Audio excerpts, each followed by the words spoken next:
My name is Mike Scott. In 2012, I retired at the rank of Associate Professor as Head of the School of Computing in DCU. My research area is cryptography. Immediately after leaving DCU, I co-founded a startup, Miracle.com, based on my research in the area of cybersecurity. I'm currently employed full-time working in a cybersecurity role in Abu Dhabi. I was a contributor to the report from the Commission for Electronic Voting that led to the scrapping of insecure electronic voting machines in Ireland back in 2006. While in DCU, I shared responsibility for pioneering a master's degree in security and forensics computing, the MSSF, one of the first cybersecurity master's degrees in either Ireland or the UK, and which has been run for at least the last 20 years. I've been keenly following the cybersecurity-related developments in Ireland. There can be no doubt that the Russian invasion of Ukraine has heightened the global concern around issues of cybersecurity and their potential impact on our sovereignty. There is no Geneva Convention in cyberspace. Anything goes. Attackers can be hard to trace, and they often maintain a plausible deniability relationship with their own governments.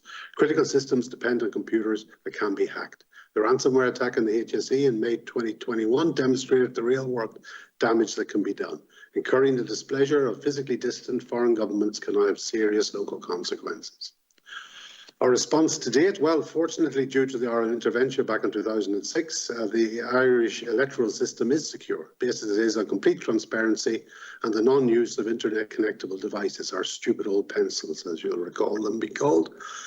And thus, our electoral system is beyond the reach of cyber attackers. However, that was a close-run thing. There was a lot of naivety back then. But as luck would have it, we thus avoided a trap that many other countries have stepped into in the supposed interest of modernising their electoral systems while completely ignoring the complex security issues that can arise. So more by accident design, we got off to a good start in the cybersecurity stakes. Academia wasn't slow either. In academic circles, the growing importance of cybersecurity as a discipline was realised early on. And indeed, since the millennium, the universities have maintained the output of a steady stream of cybersecurity graduates to satisfy a growing demand from the private sector. There was a lot of awareness that cybersecurity was going to be a big thing. However, in 2012, 6 years after the voting machine controversy, ENISA, the European Network and Information Security Agency, published a report which described the evolution of cybersecurity strategies in each of the EU member states. The report is still available online. Even Luxembourg gets a mention, except Ireland isn't mentioned at all. So clearly we were right at the back of the European pack, literally doing nothing at the national level that the EU could detect back in 2012. So 2012 is year zero for Ireland's national efforts in terms of cybersecurity. Probably as a consequence of the ENISA report, the NCSC, the National Centre for Cybersecurity, was then established. But I suspect we were just doing the minimum necessary to placate the EU, and investment was minimal. As far as I could make out at the time, the NSC was a kind of two men and a dog operation working out of a couple of rooms in UCD. Fast forward then to the government's completely inadequate response to more nudging from the EU, the National Cybersecurity Strategy 2019 to 2024, which I interpreted as a can-kicking exercise. The NCSC was to be expanded and provided with more resources. When the HSE hack happened in May 2021, that was certainly a wake-up call. The response was not at all impressive.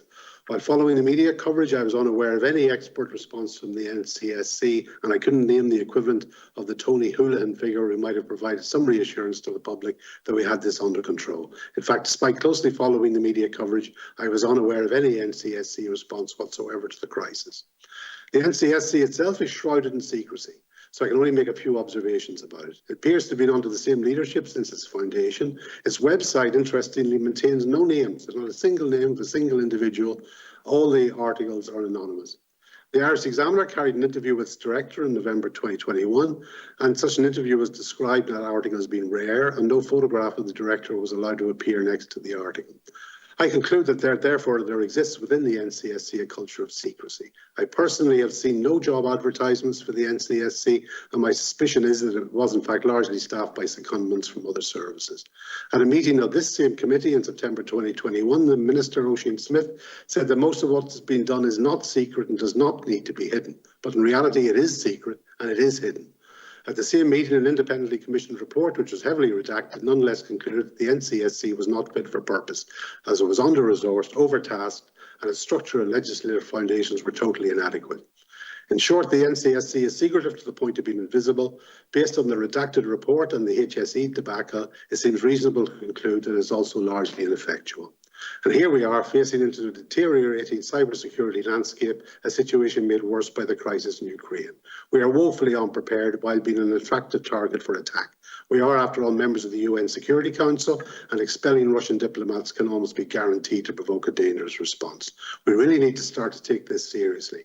Given our generally high standing in the world of IT, it is indeed all rather embarrassing. As stated, I currently work in the United Arab Emirates, a country comparable in size to Ireland, where they do take cybersecurity very seriously and have shown themselves willing to make the necessary investment to build a strong centre of excellence in the area of cybersecurity to defend their national interests. This stands in stark contrast to the situation in Ireland. One last point. As I said in my introduction, there is no Geneva Convention in cyberspace. Therefore, the ability to counterpunch is an absolute necessity. It may go against the grain and against our traditions to develop an offensive capability, but as a means of deterrence, I believe it to be absolutely a necessity. Thank very much for your attention. Thanks, Dr. Scott. We'll now move to Mr. Larkin. Mr. Larkin, 5 minutes. Thank you, Chairman. It's my pleasure to attend today, give an opening statement and answer any questions you have. Last time we were here, you asked contributors, including myself, about emerging trends we saw in the cybersecurity realm affecting our clients and what was required to mitigate such trends. It took place in the shadow of the ominous HSE attack, and since then cyber warfare threats have escalated in a manner and in a time frame which has blindsided the majority. On foot of the Ukraine invasion, Ward Solutions, whom I'm CEO of, notified our clients in our situational security advisories of what we believe to be the significantly increased risks to them. They are increased criminal activity capitalising on the emotive curiosity arising from the war, increased cyber militia activity from both global and local activists attacking Russia, Ukraine or Western countries with commensurate direct or collateral damage and associated problems with attribution and blame, increased nation-state activity responding to geopolitical objectives, for example, cyber actions as part of hybrid warfare, militias' reaction to sanctions and counter-strikes to actual or perceived nation-state cyber activity, failure of risk transference mechanisms such as cyber insurance arising from policy exclusions for cyber events originating from nation-state or activities of war, attacks and disruption to near-stream and downstream supply chains of national and global critical national infrastructure providers such as finance, health, utilities, telecom, cloud, SaaS, transportation, etc. The lack of capacity issue for already stretched cyber resource providers to support a wider scale attack, accelerated segregation or cyber balkanization of the internet. We continue to advise our clients on actions that should be undertaken based on urgently revising risk assessment, mitigation and security operations plans. This encompasses increasing awareness, increasing security controls, performing basic and advanced cyber security tasks better, testing and rehearsing incident response plans and disaster recovery. We've advised our clients of the need to maintain a hyper-vigilant security posture for the long term, planning their programmes and resources accordingly. Out of the tragedy and adversity of the Ukraine invasion, where Ireland is not politically neutral, and previously the HSE cyber attack, where Ireland was at the time in a politically neutral state, we can now see that neither aligned or non-aligned status offers us effective protection from nation-state, militia or cyber criminal attacks. On a daily basis, Ward Solutions continues to deal with the ever-growing, operationally and financially crippling cyber criminal activity against our clients, regardless of the current geopolitical situation. Once again, I'm appealing to this committee and to anyone that will listen, advocating for the need for a more comprehensive, robust, better resourced, highly innovative national cyber security strategy integrated as part of our national security strategy to protect Ireland. We've started the journey, we've made some inroads, but we're nowhere near the levels of protection required for this decade and for the rate at which the threats are developing. Time is of the essence. We've seen malevolent nation-state activity for over 15 years. Ireland has been hit both directly and indirectly.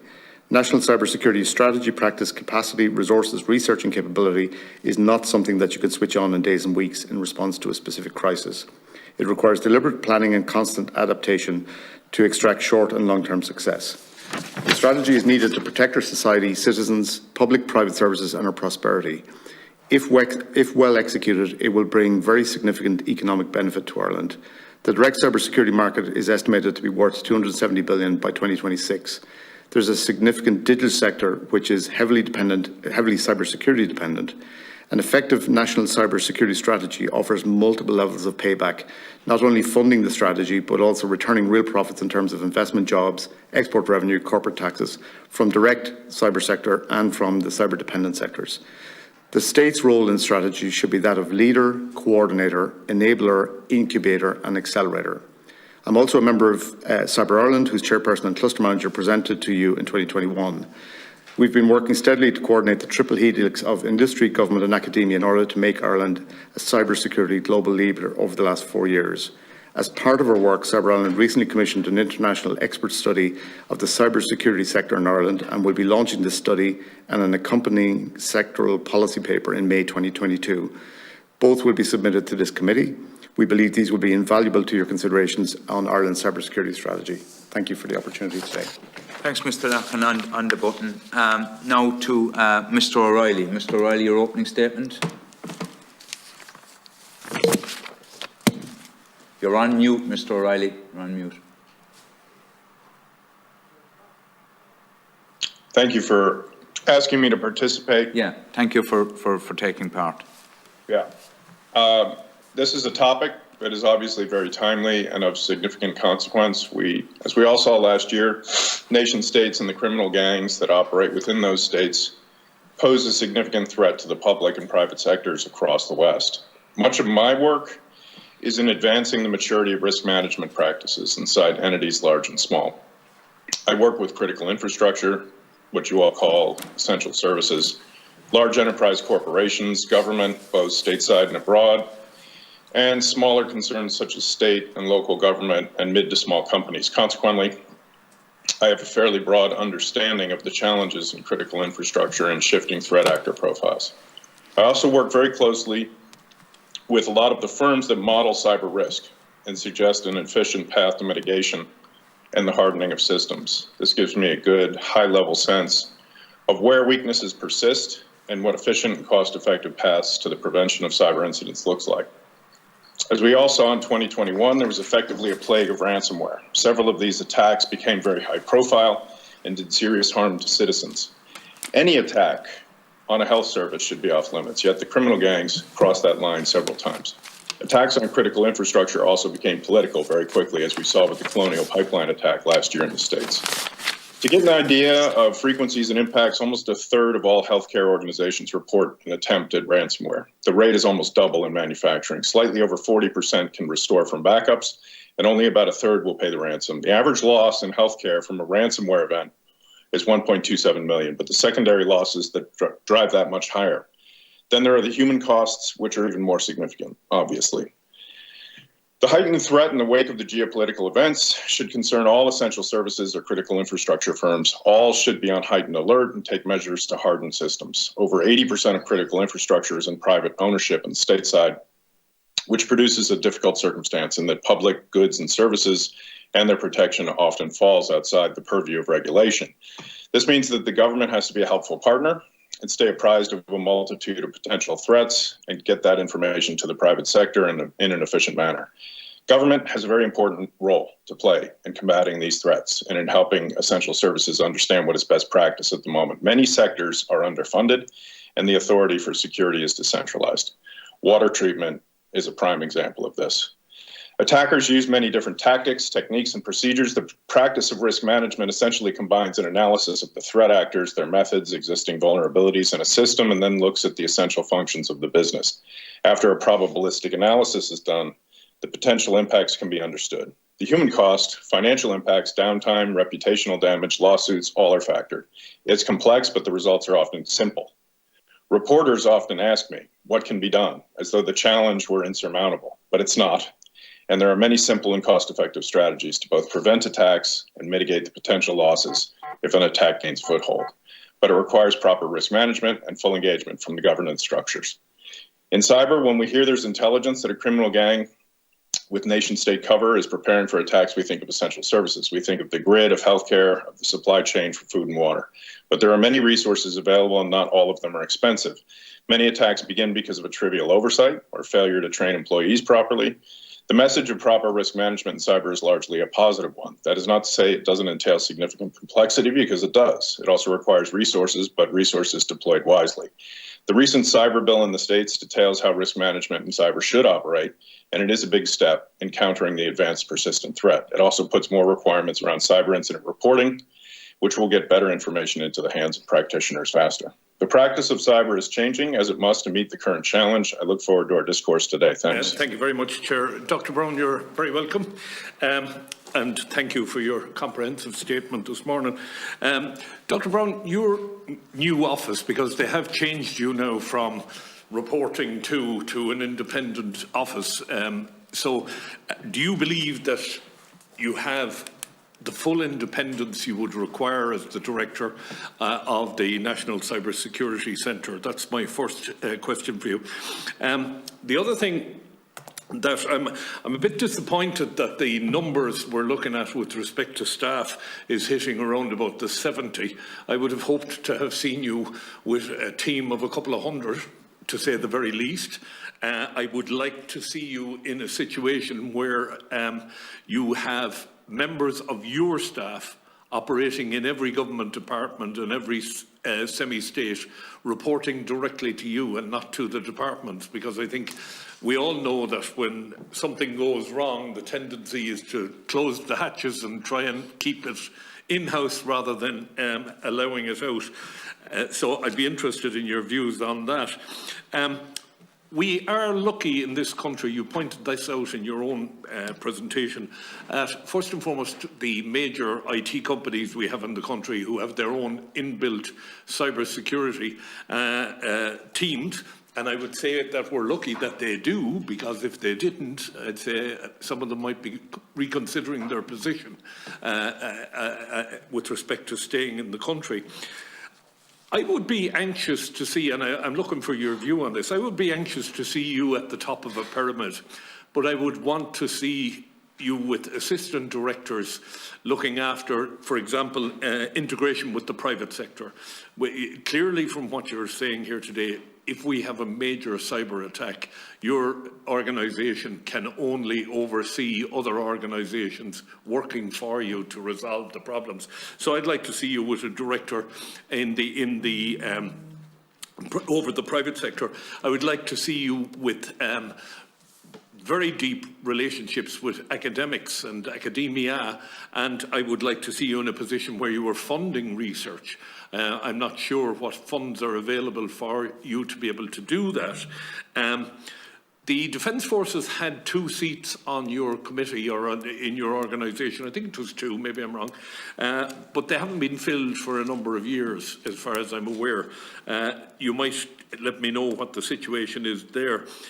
The other problem I have, and you may not want to deal with this, but I'll ask you anyway. We have a number of organisations in the country gathering intelligence. So the Defence Forces gather intelligence, the Gardaí gather intelligence, Department of Social Welfare gather intelligence, and I suppose the Department of Justice have their own intelligence system. Notwithstanding the fact that we have a National Security Analysis Centre, we do not have a Director of Homeland Security. We do not have somebody who's at the top of the intelligence heap. Now, my own personal view is you should be the person coordinating all intelligence in the country, and it should all be coming into your organisation, because cyber is the new war. We have a concentration in the country on the 3 elements, if you want, land, sea and air, and we're only beginning to wake up to the 4th element, which is cyber. And I'm hoping, and I really do wish you well in your appointment. Thankfully, we fought hard to get that job recognised properly in this committee, and I commend the chairman for his work on that. But you have enough power. Do you need more? So maybe I'll just get your answers to that and see if I have something else I want to come back at. Thank you, and thank you, Chair. So there's a lot in that. I think the Deputy Senator and I would find a lot in agreement. So on the question of power, authority, independence, there's 2 elements to that. First of all, because we are a national security function, independence is something that will never happen for the NCSC. That's a good thing. We're part of and subject to the political system and all of the governance and controls that come with that. However, that said, and I think your last point makes this very clearly, the elevation of the level of the Director of the NCSC indicates the importance it's been given across government, and not just within the department, but on a whole of system level. And it also fully reflects the focus on this across the security system in the state. On the question of of how we manage, and there's 5 domains of warfare, Chair, as I'm sure the member will be aware, including space, how we manage the fusion of intelligence sources around all of that. Some of that is in flux, and there's a national security strategy in process, which has been in process for a while, I know, but it is essentially complete, which addresses a lot of these questions. It's not agreed, so obviously I can't go into that in any detail. There was two further questions that I think are particularly interesting to deal with up front. One relates to the how many staff do we ultimately need? Well, the 70 figure is a start, but I agree we will need to go beyond 70, and we will need in due course to go significantly beyond that. The facility we're building in Dublin 4 has space for a lot more than that. So let that be your general guide. My ambition is well, I don't think anyone's ever accused me of lacking ambition in this regard. On the question of having staff out in other organisations and our role, we don't have secondments out, and for the simple reason that we're keeping the staff to do what they fundamentally need to do right now. The NCSC needs to grow, and in due course we will be in a position to have secondees elsewhere. There's 2 things I think that are very useful to keep in mind, though, in that specific regard. One is that we have a sensor platform deployed on across government departments. We don't need to have someone in the office because we are watching externally and from a distance. Secondly, we have a rapid reaction team who we can send into offices if we have an incident, and we use that on a relatively regular basis. Most pertinently, I think, in the Coombe incident, which is a public incident before Christmas. In terms of legislation, I think, do we have sufficient powers? No, we don't. So there are things we need to be able to do which we cannot presently do. We're limited not by our technology or not by our people in some ways, but by our statutory powers. And that's in process, and work is significantly advanced on all of that. It is an issue, and I'm sure that the committee will be engaged in that process when the legislation comes in here. Some of that will clarify our roles vis-a-vis other organisations in the state, and some of that will create new powers which haven't been in anybody's hands in the state before. And that is, I'm sure, going to be challenging for people to understand why, but that's a process we'll get to in due course. In terms of the research question, again, we work very closely through Cyber Ireland with academia and bilaterally with academia on the skills piece. There is a lot more to be done there, and on the research question, watch this space. We have a public announcement of that coming quite soon, we hope, on all of that. I agree completely. There is a question, and it's in Measure 14 and Measure 16 of the National Cybersecurity Strategy, around how we fund and structure cybersecurity research in this state. We don't have a singular hub of expertise. We have a number of university departments with significant expertise, and a number of universities with a background in the space, but no singular hub.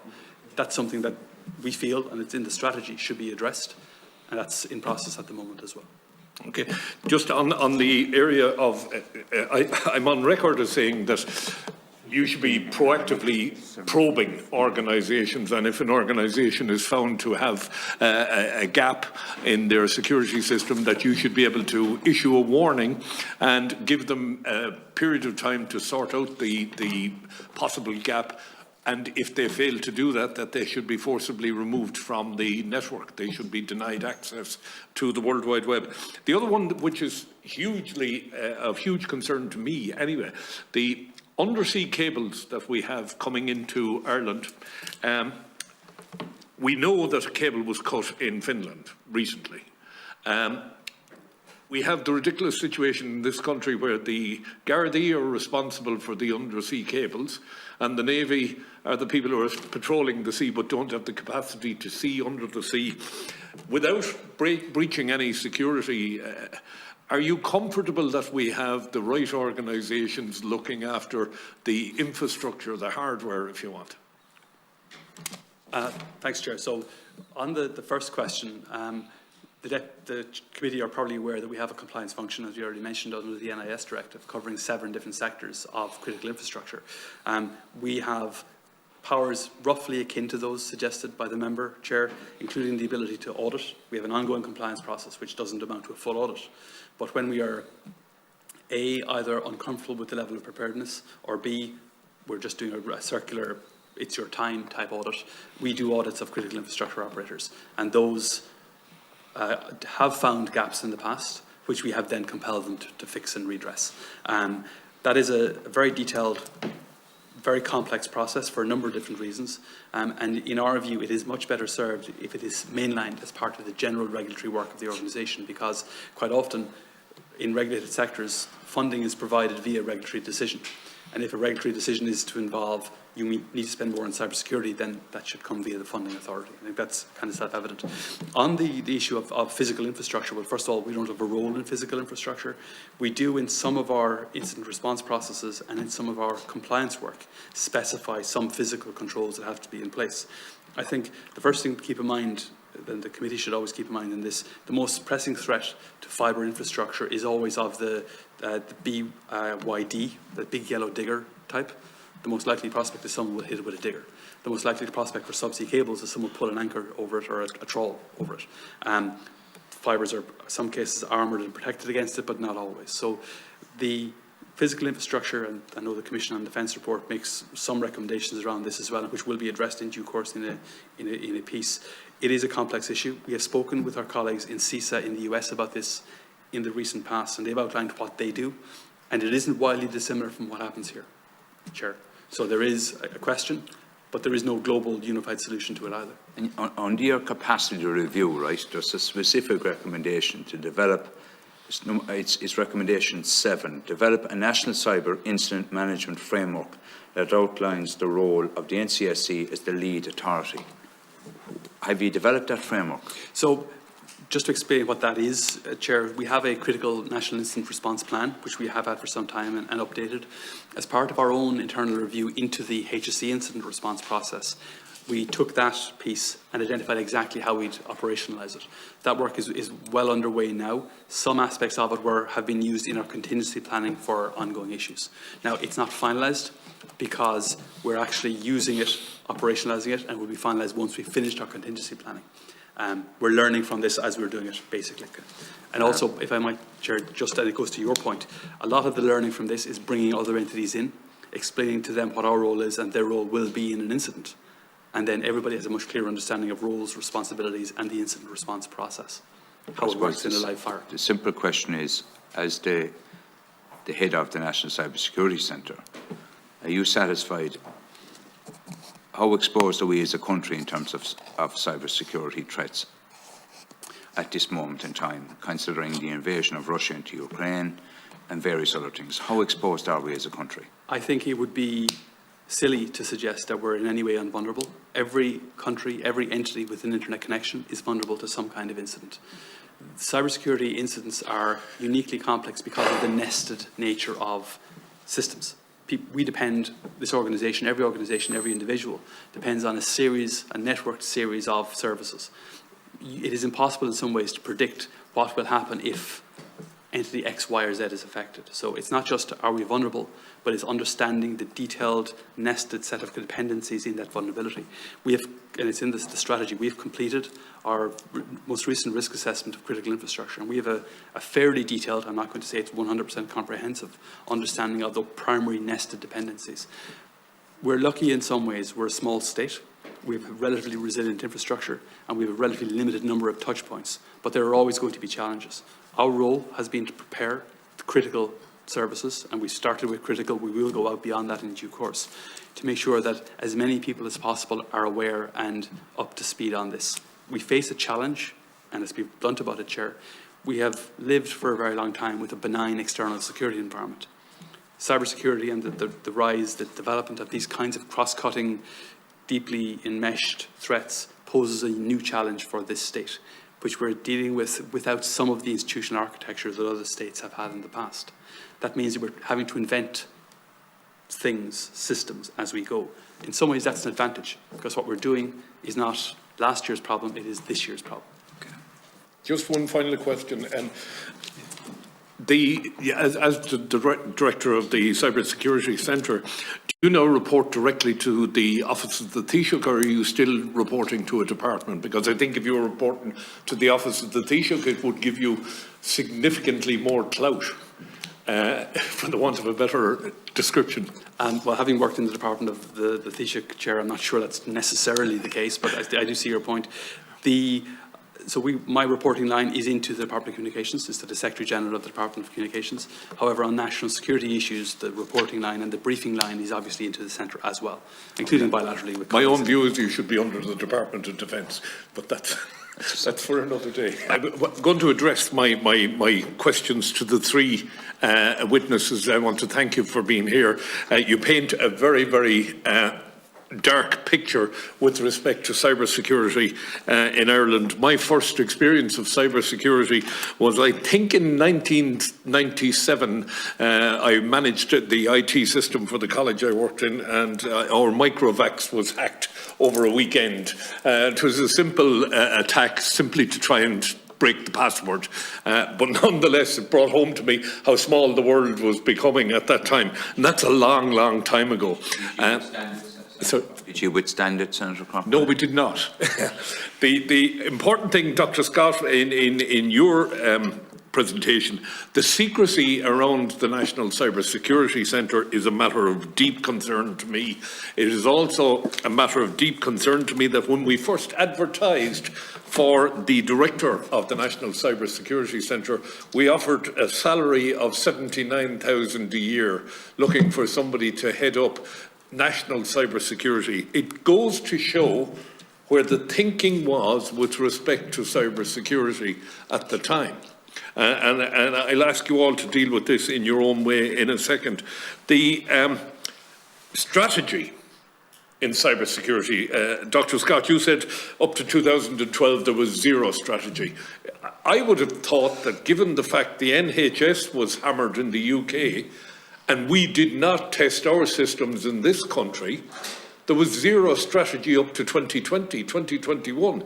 In fact, we were literally paying lip service to it. Now, what I want to establish today, Dr. Scott a few moments ago said that if you put something under the Department of the Taoiseach, it has an air of importance about it. In our recent encounter with the Director of Cybersecurity, he disputed that. He said being under the Department of the Taoiseach didn't necessarily make it any better than it was. But for all intents and purposes, it's in my view, and I want your view on this, putting it in the Department of Transport and Communication rather than the Department of Defence, to me, seems a nonsense.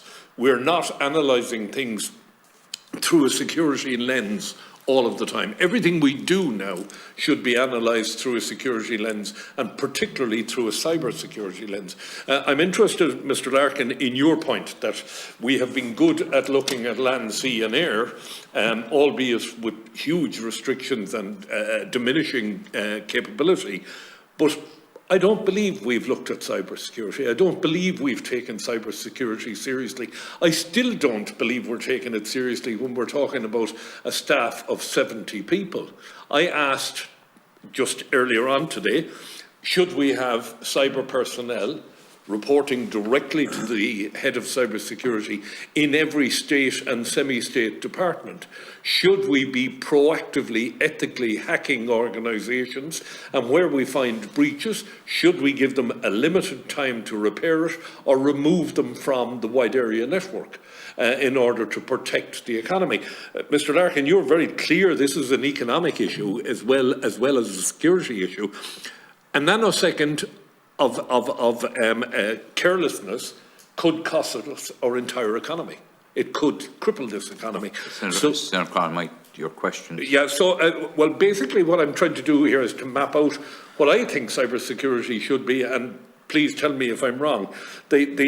My final point, I suppose, for all of you is, I believe it should be under defence. I believe the Director of Cybersecurity should have a position that places him above everything in the country, should have people reporting directly to the Cyber Centre, that it should be integrated with the private sector, integrated with the police, integrated with defence, and it should be running its own academic programmes and funding academic research in cybersecurity, with a staff somewhere north of 400 or 500 people, in my view. So I'll ask Mr. Larkin to comment first, then Dr. Scott, and then Mr. O'Reilly.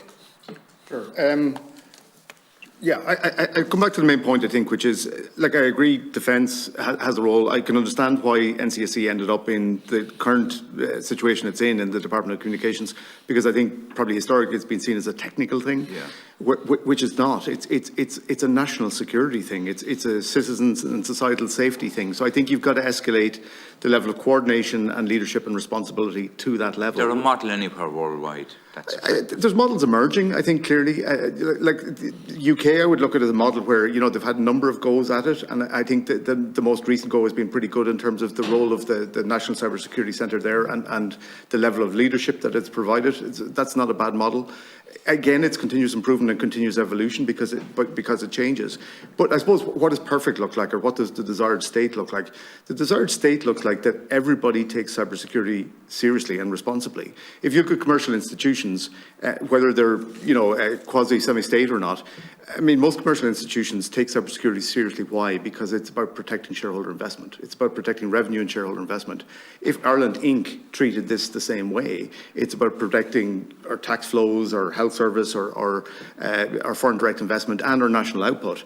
And so everybody takes it appropriately seriously. And we've seen the escalating threat. You know, we've been lucky, I use the term advisedly, we've been lucky in that the HSE has been able to recover as quickly as it could, and that we haven't had, I'm sure there has been disimproved patient mortality as a result of it, and there's been significant cost, and it's not finished yet. But I think the model is that everybody is educated and takes cybersecurity seriously, and then there's coordination and leadership at the top.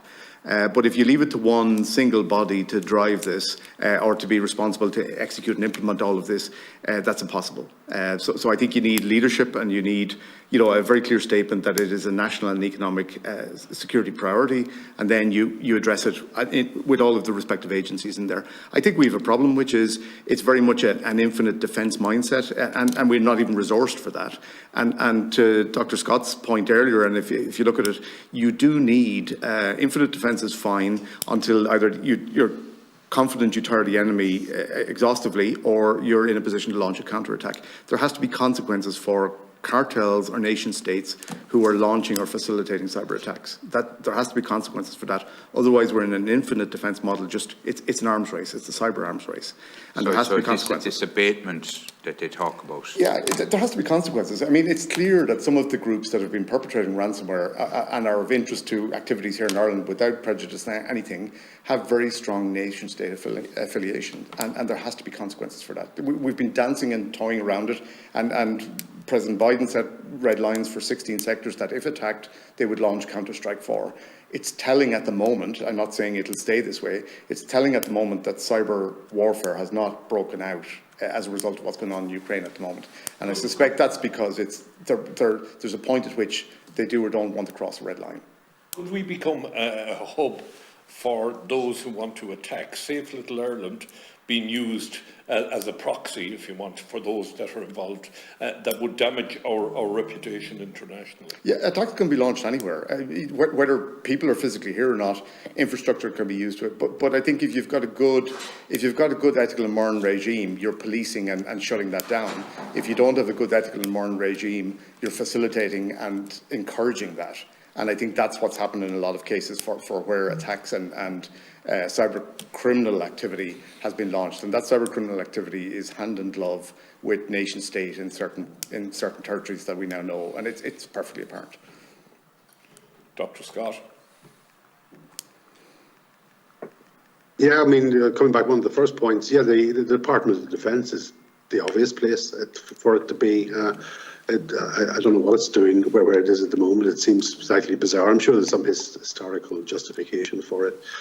But I think one difference in Ireland that we had is, I mean, in the countries like the UK, they had something prior to cybersecurity being an issue. They had signal intelligence organisations, they had MI5, MI6, GCHQ. So they always had an interest in cybersecurity, kind of fitted in rather nicely and developed out of that. So the military complex was, if you like, a good place, a starting point for issues of cybersecurity to come out of. In Ireland, we didn't have any of that. So literally, we came naked into the world in 2012. I mean, that could have been an opportunity. We could have got it right, but unfortunately, we didn't. We lagged behind. We were tardy in our response. And we got to the situation where we are now, where the level of danger has ramped up far ahead of our defensive capability. So we're in a bit of a sorry state, a bit of state of confusion, really. as to how to proceed. We really need to sit back, take it seriously, make a serious investment, and try and get it right. Mr. O'Reilly? Yeah, thanks. We have a pretty strong deterrent capability here. Analogous, I think, to the UK. It was always on the radar of the military, and I would say that there is some, strong deterrent capability, with Biden's announcement and red lines and the like. And you do see out of the criminal gangs some, at least, tacit acknowledgement that certain types of critical infrastructure attacks are off limits. So, it does look at the moment like we're in maybe a holding pattern. But, the ability to take criminal gangs offline, which the FBI and CISA and the military demonstrated last year, it's a powerful capability. It's a powerful deterrent capability. But the problem is it gets geopolitical rather quickly, right? So, it probably can escalate. And I can't speak for my government, but I think probably there's a lot of caution when it comes to this as well, because you can get into sort of an escalatory, and this is brand new territory, really. And there's no real theory of cyber warfare yet. I mean, there is the beginnings of one, but cyber to kinetic is also a threat, and we have to have a sort of deterrent capability here for that. I would just say that while it's a good exercise to go through thinking about whether you can develop a stronger, more robust program around that, it's also probably a good exercise just from my experience, because I do risk management with critical infrastructure. Even when you have a strong set of recommendations, to put in place for defensive capability, there's some resistance still. So there's still a lot of work to be done around the risk management and getting the private sector that is involved in critical infrastructure to do the right thing. This has largely been a governance problem. What we see here in the States, I have a lot of clients who maybe had a breach, had to report it, and then the governance structure, they were put on a program by the regulators that they had to have a cyber program in place. They had to report on it. They tied executive compensation to it. That tends to produce some results. So it's a carrot and a stick, and all over, whether it's an offensive capability or a defensive capability. And, while we have risk management is advanced significantly in cyber, we still have the problem of governance structures that just, I would say, and I don't mean to be unkind, they're asleep at the wheel. So that has to be addressed somehow too. Dr. Scott made the point that we don't seem to advertise positions publicly, and for all intents and purposes, the National Cybersecurity Centre seems to sort of have great big high walls around it, nothing to see here, move on. Is it not the case that they should be out there in the public constantly talking about cybersecurity, educating young people in the risks of opening files or following links they're not aware of? Is that not what they should be doing, rather than this inward-looking sort of nothing to see here, move on, you can't even see my photograph?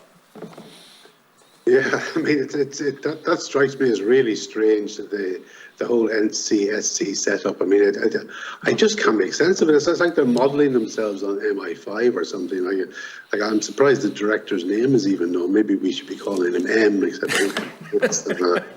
that the Brits have copyright on that. So I mean, it's not appropriate. It's not what an organisation like that should be. When you visit the website, you should be a page where it says, Joe Blogs, we've got a phishing problem, he's our phishing expert, contact me. Here's our ransomware guy, contact me. You talk about the 70 people that are employed, I couldn't name you a single one. I know the name of the director, I did Google and find that out. But other than that, I don't know any of them. They're invisible. What's their problem? I mean, are they afraid? Are they think that they're going to come under personal attack? Maybe they do, but I mean, that's not how other people do it. Okay, obviously we're casting no aspersions on members. No.